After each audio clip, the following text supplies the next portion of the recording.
Kalvin, programmer, and about 25 years. Probably writer. It's a C# IDE made by JetBrains. It would have to be at Interlink, where we came into a development shop that had essentially one developer, and the people that really understood the bulk of the application and how it all fit together had all left the company. And we were asked to come in and learn the architecture and learn the applications so that we could move development forward. And one of the things that I did while I was there is write an application for their central fill system. This is for a pharmacy, and so it would allow them to track and ship pharmacy orders in bulk from a central location to multiple pharmacies out in the field. The project I'm most proud of is one that I worked on actually before I became a consultant, and it was working on a virtual nursing project. And we implemented virtual nursing, which allowed nurses to be anywhere in the country serving patients that were in hospitals in other cities. And there was a lot of video, audio, and information sharing between the nurse and the patient through multiple cameras, microphones, TVs, things like that. It is a complex project and worked very well.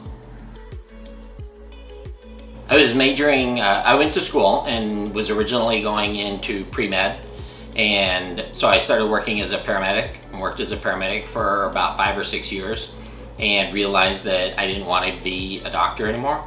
And so I continued school, but was trying to figure out what I wanted my major to be. And so I majored in probably 8 or 12 different things because everything interests me. And finally one day my wife sat me down and she says, I don't care what you get your degree in, but you have to finish school because I'm not going to be the wife of a student forever.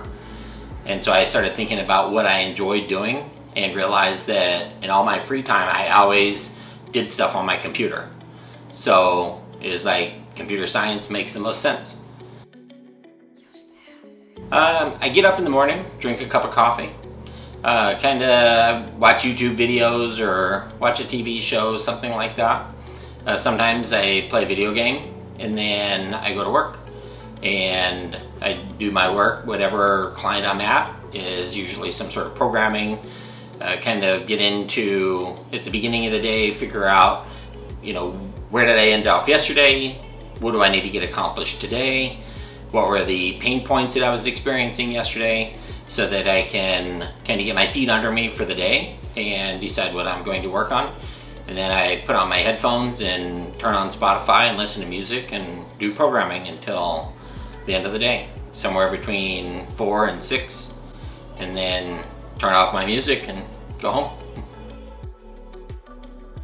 Well, I have 2 workstations. I have one that's at my current client, and it's pretty basic because I'm only in the office 3 days a week, and pretty much it's 2 monitors, or 1 giant monitor there, a keyboard and a mouse, and the laptop sitting on the workstation, and my cup of coffee or a bottle of water. At home, it's much different because that's the workstation I've used for years, and I use it for personal things and for my client work. It has 2 monitors that are on a boom stand so that I can adjust them and move them around. Also, it has a microphone that hooks up to a digital to analog converter, and it has a camera because I really like having a good video when I'm in meetings and such. Has 2 laptops and then my home PC. One of the main things is just our Slack channel for DevObsessed. It's an internal Slack that we use, and people post things that they read that are of interest, and it looks interesting, and so I go and read about it. Other than that, I don't use anything in particular. I just kind of browse the web and look for things that I'm hearing about in the market and read more about it.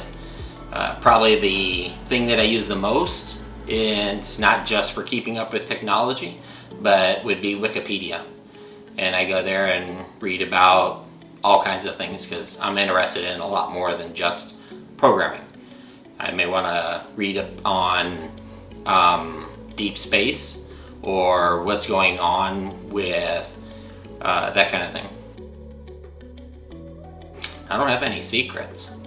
I'm learning to play the guitar, and I have not been musically inclined, and when I was in my late 40s, probably when I was about 48, I decided that I wanted to be more musical, and so I bought a guitar and then decided to take lessons.